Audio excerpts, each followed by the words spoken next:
Bonjour à tous, bienvenue dans la partie 3 de la correction du TD3 sur le convertisseur analogique numérique. Dans cette partie, nous allons traiter la deuxième grande partie du TD, qui est la mémorisation d'un signal audio. Alors, l'énoncé nous stipule: on désire numériser un signal analogique provenant d'un microphone. Ce signal, on va l'appliquer sur la voie 0 du convertisseur, donc A0, et il devrait être échantillonné à 20 kHz pour conserver un contenu harmonique correct. Donc le signal, on va le stocker dans une table, un tableau, et cette table est déclarée avec 30 000 points. Alors, on va faire un petit récapitulatif de ça avant de se lancer dans les questions. Donc, si je fais un petit exemple, on va par exemple avoir un signal qui va évoluer dans le temps, d'accord? Et l'idée, c'est de prendre à des instants précis des points de ce signal. Voilà. Donc là, j'ai une tension qui évolue dans le temps et je vais prendre des points. Et ici, on a une période de t entre chaque point qui est fixe. Et t qui est défini par 1 sur f, et le f qui est ici, fixé dans l'énoncé à 20 kHz. Donc en fait, chacun des points va donner un nombre en sortie de l'ADC, et ce nombre-là, eh bien, on va le mettre dans une case d'un tableau, table, et il y a 30 000 points dans la table, donc on peut prendre 30 000 points. Première question. Déterminer le temps de numérisation du signal pour remplir le tableau table. Donc en combien de temps on va mettre 30 000 points? Donc on a 30 000 valeurs, on échantillonne à 20 kHz, il suffit de diviser 30 000 par 20 000, 20 kHz. Et ce qui nous donne 1,5 secondes. Donc avec ce principe-là, on échantillonne à 20 kHz, un tableau de 30 000 points se remplit en 1,5 secondes. Donc j'ai 1,5 secondes de temps de parole enregistré. Alors, comment est-ce qu'on fait pour réaliser... comment est-ce qu'on fait pour réaliser le petit temps d'attente ici, qui va être finalement de 1 sur 20 000 secondes.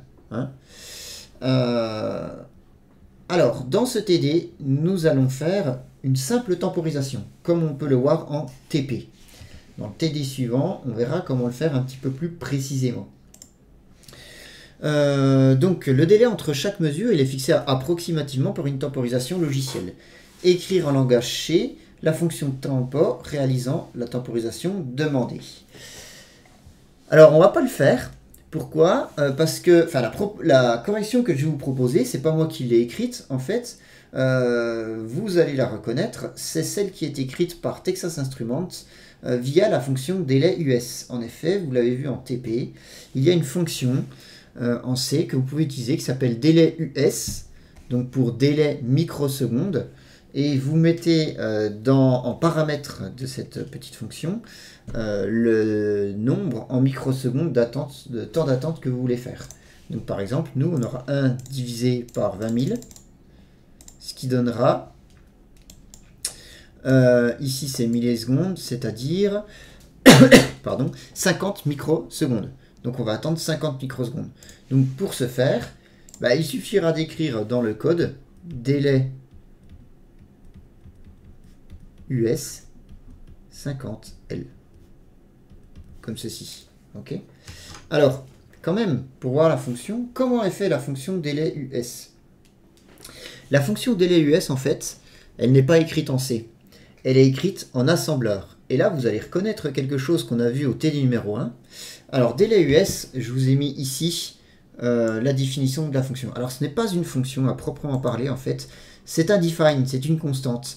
Mais c'est une constante qui prend un paramètre. Le paramètre A ici, vous le remplacez par le temps en fait que vous voulez attendre. Et qu'est-ce qui se passe? En fait, quand vous écrivez ça dans le code, le compilateur, lui, va l'interpréter par l'appel d'une fonction DSP28X underscore USDelay. Et lui va passer en argument, en fait, il va changer votre argument. Votre argument A, il va le changer en tout ça. Donc, c'est pour ça que vous mettez un L à la fin du A.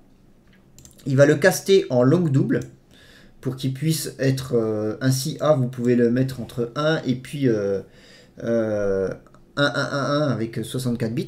Ok. Vous multipliez ça par 1000, on divise par la fréquence du CPU, c'est-à-dire 150 MHz, moins 9 divisé par 5. Alors peut-être que ça vous rappelle quelque chose, cette formule-là.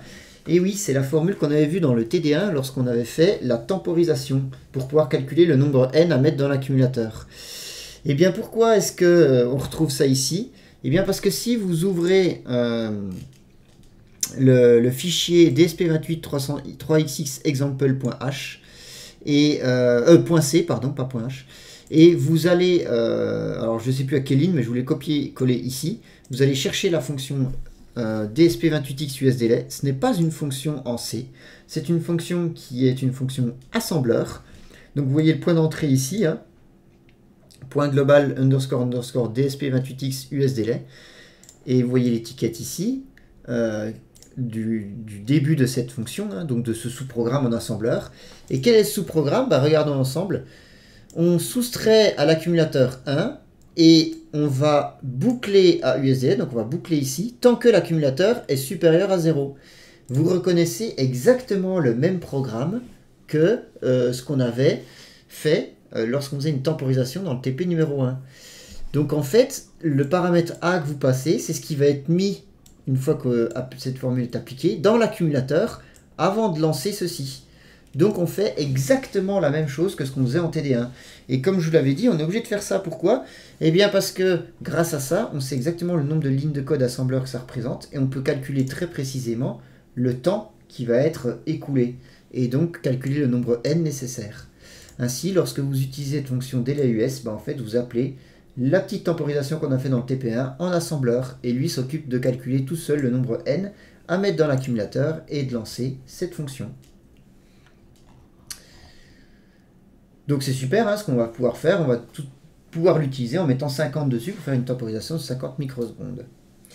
Question suivante, donnez l'organigramme du programme réalisant la mémorisation du signal dans table. Donc comment est-ce qu'on fait pour mémoriser tout ça? Alors, voici l'organigramme que je vous propose. On va passer sur l'initialisation de l'ADC parce qu'on va reprendre l'initialisation de l'ADC du programme précédent, hein, enfin de la première partie du TD. Donc ce que je vous propose en fait, c'est de faire une boucle avec un indice i qu'on mettra égal à 0. On va lancer la conversion et tant que la conversion n'est pas terminée, on va attendre. Une fois que la conversion est terminée, on va prendre dans table de i le résultat. On va attendre les 50 microsecondes et on va relancer. Alors il y a un petit bug ici, cette flèche là, elle devrait aller ici. Je vais modifier ça tout de suite. Pardon. Hop. Je vais prendre un instantané pour pouvoir le modifier. Ok. Je vais me mettre là. Voilà. Alors le retour de cette boucle, il n'est pas là. Il se fait ici. Là. Voilà. Donc tant que... Et ici, je n'ai pas besoin de décaler 4, excusez-moi. Donc tant que la conversion n'est pas terminée, j'attends et à chaque fois je récupère le résultat. Et je vais augmenter i de 1 comme ça à chaque fois, tant que i est inférieur à 30 000. Et donc je vais stocker le premier résultat dans table de 0, ensuite table de 0, ensuite table de 1, table de 2, etc. jusqu'à table de 29 999 pour remplir toute ma table. Voilà. Alors, voyons ensemble le programme en C qui fait ça. Donc je l'ai fait dans le programme principal.